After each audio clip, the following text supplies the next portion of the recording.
Magandang araw, Bagong Pilipinas. Narito po tayo ngayon sa Campo Crame kung saan ginaganap ang Love for All, laboratorio, konsulta at gamot para sa lahat na pinangunahan po ng ating First Lady na si Luis Araneta Marcos para sa ating mga PNP personnel at ang kanilang mga kapamilya. Matagumpay na nagtapos nitong Mayo 5 ang programang Love for All, laboratorio, konsulta at gamot para sa lahat sa Campo Crame. Sa pangunguna ni First Lady Liz Araneta Marcos, katuwang ang Philippine National Police at OLCFI.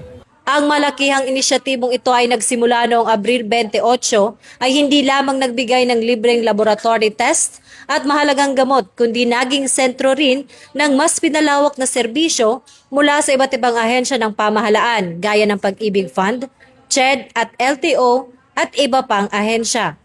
Sa pag-iikot ng First Lady kasama si Police General Jose Melencio Nartates Jr.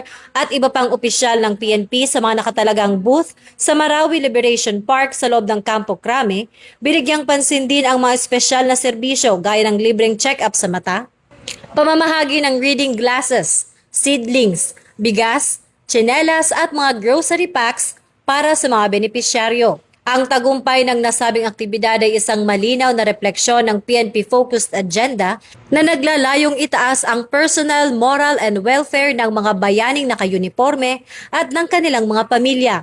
Sa pamamagitan ng pagbubukas ng pintuan ng Campo Crame para sa dekalidad na serbisyong medikal, pinatutunayan ng pamunuan ng PNP na sila ay isang institusyong may puso at kalinga para sa sarili nitong hanay. Kaugnay nito na nanawagan ng pambansang pulisya sa publiko na patuloy na makipagtulungan at magtiwala sa mga programa ng gobyerno dahil ang pagkakaisa ng kapulisan at sambayanan ang susi sa pagkamit ng isang ligtas, malusog at maunlad na bansa para sa lahat. Ngayon po, marami po palang mga libreng iba't ibang gamot sa mata and nakita namin na talagang kailangan ko po yun kaya pumila rin po ako and nagpapasalamat po ako dahil nabigyan ako ng isang pagkakataon na makapagpasuri din ng aking mata at mapagkalooban po kami ng libreng reading glass na kung saan napakalaking tulong po para sa akin.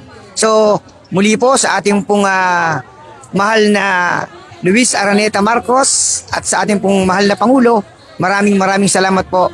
Napakalaking tulong po ito hindi lamang po sa akin, hindi po sa mga mahihirap at na ibang tao at sa lahat po ng mga nangangailangan ng tulong.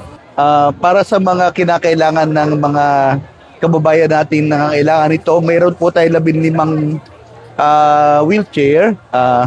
Meron na po mga recipients ito at mamamahagi rin tayo ng sa ating pong awarding ng ating Sustainable Livelihood Program. Meron po kami i-present sa kanya na meron pong awardan na ilang grupo, tatlong grupo para sa kanilang pagsisimula ng livelihood opportunities na lang. No? Iyan po ay sa pagtulungan ng DSWD para sa kanila. At tayo rin siyempre ay mamibigay ng assistance, medical assistance for the individual in crisis situation. Doon po yata gagawin sa auditorium ito na bibigyan po nila ng financial medical assistance sa mga kababayan natin. Meron din tayo ipamimigay ng mga family food packs to the families of the needy families of the servicemen natin. So ganoon po. So yun po yung ating mga contribution para po makibahagi tayo sa programa ng ating unang ginang. Mula po rito sa Campo Crame, ako po si Patrol Guman, Sari Bernales.